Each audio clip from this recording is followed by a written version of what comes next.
Hi friends, ఎలా ఉన్నారు?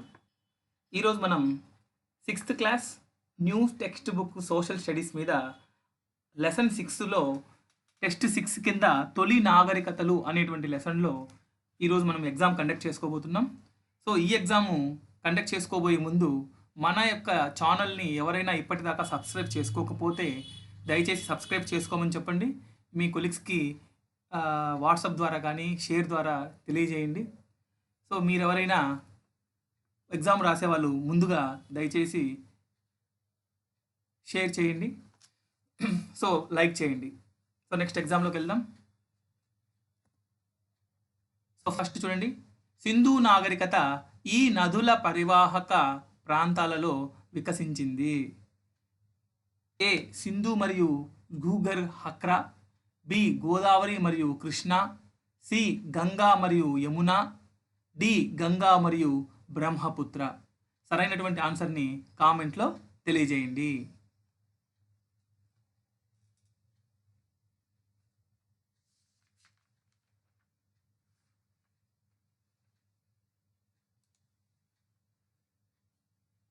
So the answer is A Sindhu మరియు గూగర్ హక్రా అనేది ఈ రెండు నదుల పరివాహక ప్రాంతాల్లో సింధు నాగరికత అనేది వికసించింది. సో నెక్స్ట్ క్వశ్చన్ మీకు స్క్రీన్ మీద కనిపిస్తుంది. సెకండ్ క్వశ్చన్, హరప్పా మరియు మొహంజదారోలలో తవ్వకాలు ఈ సంవత్సరంలో నిర్వహించారు.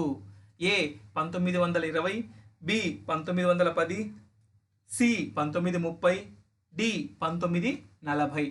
సరైనటువంటి ఆన్సర్ని కామెంట్ అయితే చేయండి.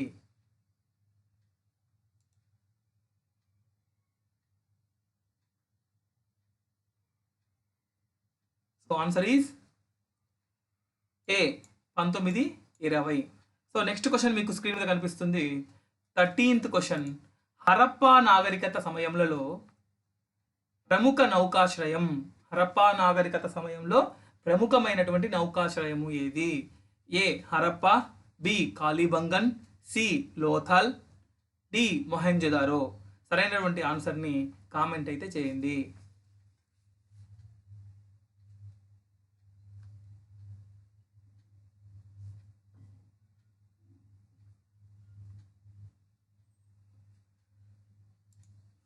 So the answer is C Lothal. Lothal అనేటువంటి ప్రముఖ నౌకాశ్రయం హరప్పా నాగరికతలో ఉందన్నమాట. నెక్స్ట్ క్వశ్చన్, 4th క్వశ్చన్ మీకు స్క్రీన్ మీద కనిపిస్తుంది. పశుపతి అంటే శివుడు అమ్మ తల్లిని పూజించిన వారు. ఏ సింధు ప్రజలు, బి ఆర్యులు, సి మెసపటోమియులు, డి ఈజిప్షియన్లు. ఎవరైతే ఆ అమ్మ తల్లిని పశుపతిని పూజించారో వారి ఆప్షన్ని కామెంట్లో తెలియజేయండి.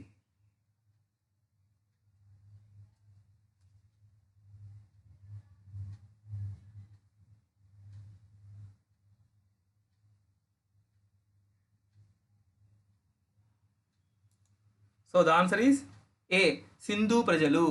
సో నెక్స్ట్ క్వశ్చన్ చూడండి, మీకు స్క్రీన్ మీద కనిపిస్తుంది. 5th క్వశ్చన్, మ్యాచింగ్ జతపరచుము. సో ఫస్ట్ చూడండి, My Experiments with Truth, Anand Math, Gitanjali, Broken Wings, Discovery of India. వీటికి ఎవరెవరు ఏంటి సూట్ అయ్యే చూడండి. ఏ గ్రూప్ ఇక్కడ బంకించంద్ర చటర్జీ, సరోజిని నాయుడు, జవహర్లాల్ నెహ్రూ, మహాత్మా గాంధీ, రవీంద్రనాథ్ ఠాగూర్. సో ఏవైతే ఆన్సర్ ఉందో ఏబిసిడిలలో ఏది సూటబుల్ అవుతే ఆ మ్యాచింగ్ని మనం ఆన్సర్ కామెంట్ అయితే చేయండి.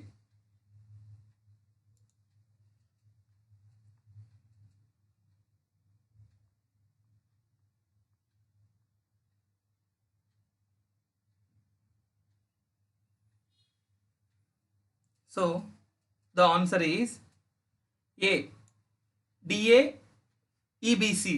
సో చూడండి, డి ఫస్ట్ది మై ఎక్స్పెరిమెంట్స్ విత్ ట్రూత్ అంటే మహాత్మా గాంధీ రాశారు, మహాత్మా గాంధీ గురించి. Anand Math Bankim Chandra Chatterjee, Gitanjali Rabindranath Tagore, Broken Wings Sarojini Naidu, Discovery of India Jawaharlal Nehru. So ఇది ఆన్సర్. సో నెక్స్ట్ క్వశ్చన్ మీకు స్క్రీన్ మీద కనిపిస్తుంది. 6th క్వశ్చన్, సింధు లోయ నాగరికత ఆధారాలు ఈ దేశంలో కనబడలేదు.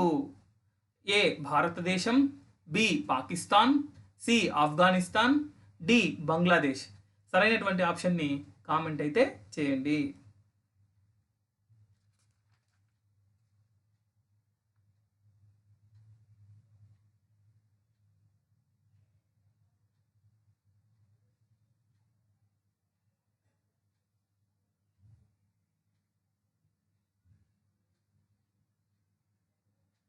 So the answer is D, Bangladesh. బంగ్లాదేశ్లో సింధు లోయకు సంబంధించినటువంటి నాగరికతకు సంబంధించినటువంటి ఎటువంటి ఆధారాలు అక్కడ మనకు కనిపించలేదన్నమాట. So next question, 7th question. అగ్ని వరుణుడు భూమి నీరు వాయువులను పూజించేవారు. ఏ, సింధు నాగరికత ప్రజలు, బి, తొలివేద నాగరికత ప్రజలు, సి, మెసపటోమియా నాగరికతలోని ప్రజలు, డి, ఈజిప్టు నాగరికత. ఆప్షన్ ఏదైతే ఉందో రైట్ ఆప్షన్ని కామెంట్ అయితే చేయండి.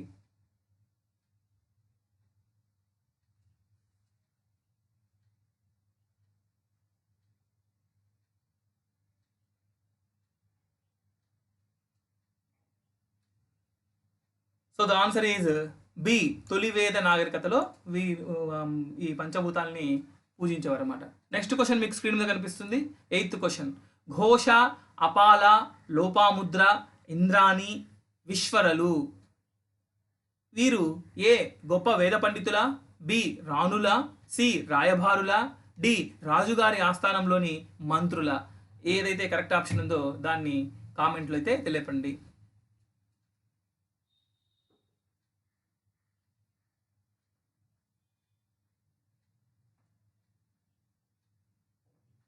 So the answer is A, గొప్ప వేద పండితుల పేర్లు అనమాట ఇవి. సో నెక్స్ట్ క్వశ్చన్ మీకు స్క్రీన్ మీద కనిపిస్తుంది. 9th question. ఆత్మ ప్రకృతి యొక్క రహస్యాల గురించి తెలియజేసే మాతృక గ్రంథాలు. ఏ, ఉపనిషత్తులు, బి, ఇతిహాసాలు, సి, అరణ్యకాలు, డి, బ్రాహ్మణాలు. కరెక్ట్ ఆన్సర్ని కామెంట్ అయితే చేయండి.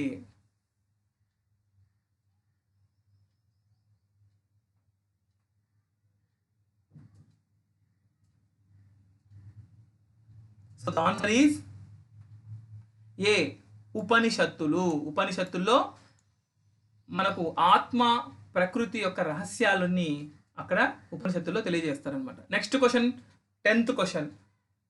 ఏ వేదం శ్లోకాలు మరియు పాటల సంకలనం చేయబడ్డాయి?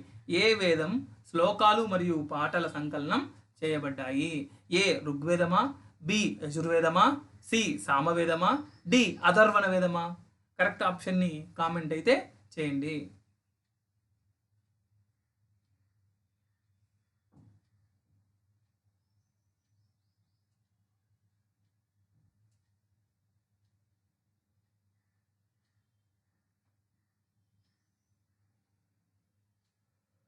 సో ఆన్సర్ ఈస్ డి, అథర్వణ వేదము. అథర్వణ వేదంలో శ్లోకాలు పాటల సంకలనంతో చేయబడ్డాయి. సో నెక్స్ట్ క్వశ్చన్ మీకు స్క్రీన్ మీద కనిపిస్తుంది. 11th question. తొలివేద కాలంలోని సభలు. తొలివేద కాలంలో ఉండేటువంటి సభలు ఏవి? ఏ, సభ మరియు సమతి, బి, నాడు మరియు వలనాడు, సి, పంచాయతీ మరియు పరగన, డి, సభ మరియు పరగన. కరెక్ట్ ఆప్షన్ని కామెంట్ అయితే చేయండి.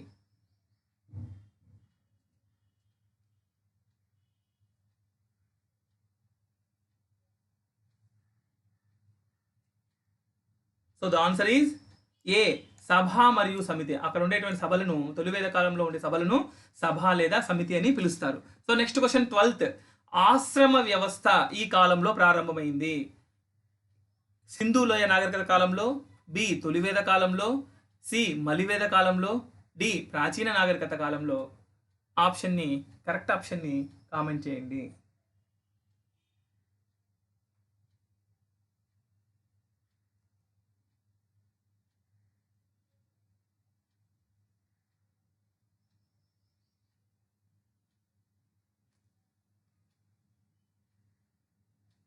So the right option is మలివేద కాలం. C is right answer. మలివేద కాలంలో ఆశ్రమ వ్యవస్థ అనేది ప్రారంభమైంది. ఆశ్రమ వ్యవస్థ.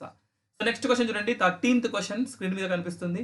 బ్రహ్మ, విష్ణువు, శివుడు ఈ కాలంలో ప్రాముఖ్యత పొందారు. బ్రహ్మ, విష్ణు, శివుడు అనేది ఏ కాలంలో ప్రాముఖ్యత పొందారు? ఏ సింధులోయ నాగరికతలో, బి తొలివేద కాలంలో, సి మలివేద కాలంలో, డి ప్రాచీన నాగరికత కాలంలో. కరెక్ట్ ఆప్షన్ని కామెంట్లో తెలపండి.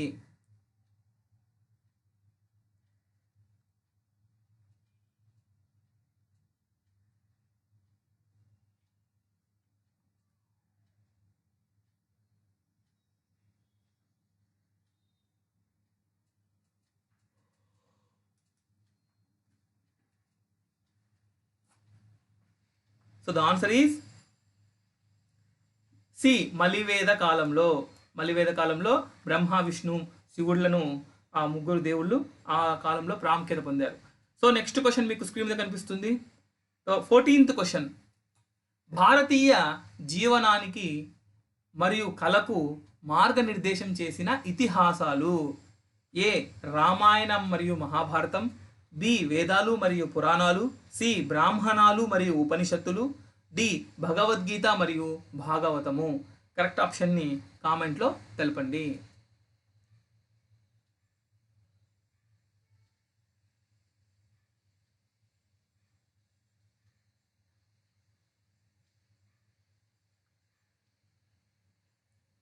So the answer is Ramayanam మరియు మహాభారతం. భారత జీవనానికి సంబంధించి కూడా రామాయణ మహాభారతాల గురించి చెప్పుకుంటాం. సో నెక్స్ట్ క్వశ్చన్ చూడండి, 15th క్వశ్చన్ మీకు స్క్రీన్ మీద కనిపిస్తుంది. రాజులు తమ రాజ్యాన్ని విస్తరించడానికి చేసే యాగాలు. ఏ అశ్వమేధ యాగం, బి రాజసూయ యాగం, సి ఏ అండ్ బి రెండూను, డి ఇవేవి కావు. సో కరెక్ట్ ఆప్షన్ని కామెంట్లో అయితే తెలియజేయండి.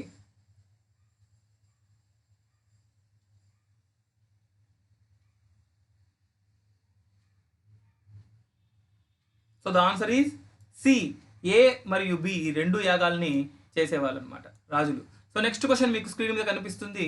16th క్వశ్చన్, 16వ క్వశ్చన్ చూడండి. తెగల నాయకుడిని ఏమని పిలుస్తారు?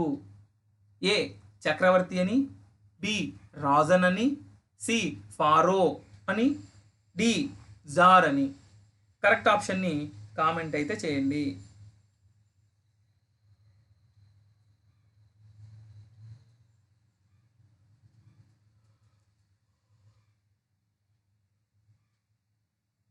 So the answer is B Rajan.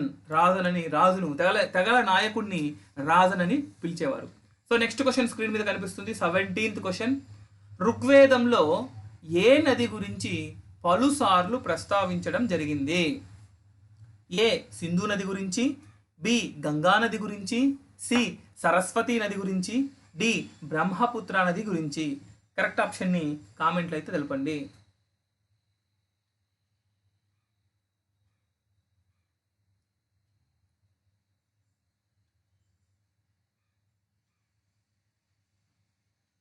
So the answer is C Saraswati నది గురించి ఋగ్వేదంలో పలుమార్లు తెలపడం జరిగింది. సో నెక్స్ట్ క్వశ్చన్ చూడండి, 18th క్వశ్చన్, హరప్పన్ల దిగుమతులలో లేనివి. హరప్పన్ల దిగుమతులలో లేనివి.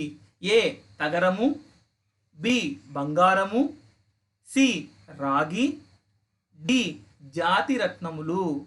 హరప్పన్ల దిగుమతులలో లేనటువంటిది ఏది? కరెక్ట్ ఆప్షన్ని కామెంట్లో తెలియజేయండి.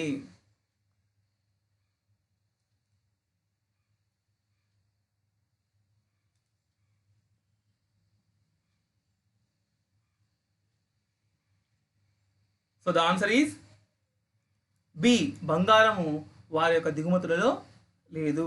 తగరము రాగి జాతి రత్నాలు ఉన్నాయి కానీ బంగారము లేదు. సో నెక్స్ట్ క్వశ్చన్ మీకు స్క్రీన్ మీద కనిపిస్తుంది. 19th question. సో 19వ క్వశ్చన్ చూడండి, మెసపటోమియాలో ఉన్న లిపి. మెసపటోమియా నాగరికతలో ఉన్నటువంటి లిపి.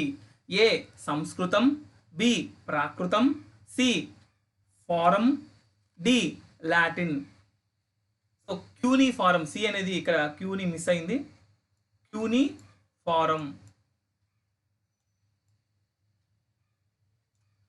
క్యూని ఫారం సి అనమాట. చూడండి క్యూని ఫారం. కరెక్ట్ ఆప్షన్ని కామెంట్ అయితే చేయండి.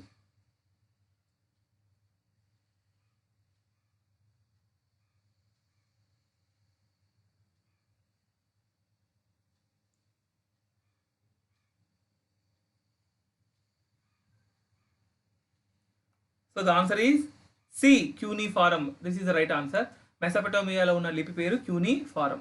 సో నెక్స్ట్ క్వశ్చన్ మీకు 20th question and last question of this lesson. చూడండి 20వ క్వశ్చన్ చూడండి. సరి అయిన వాక్యం గమనించండి. మొదటి స్టేట్మెంట్, తొలి వేద కాలంలో ఎటువంటి వివక్షత లేదు. రెండవ స్టేట్మెంట్, కులాంతర వివాహాలపై ఎటువంటి నిషేధం లేదు. ఇప్పుడు ఆప్షన్ చూడండి. ఏ 1 మరియు 2 సరైనవి కావు. బి 1 మాత్రమే సరైనటువంటిది. సి 2 మాత్రమే సరైనటువంటిది. డి 1, 2 సరైనవే. కరెక్ట్ ఆప్షన్ని కామెంట్లో తెలియజేయండి.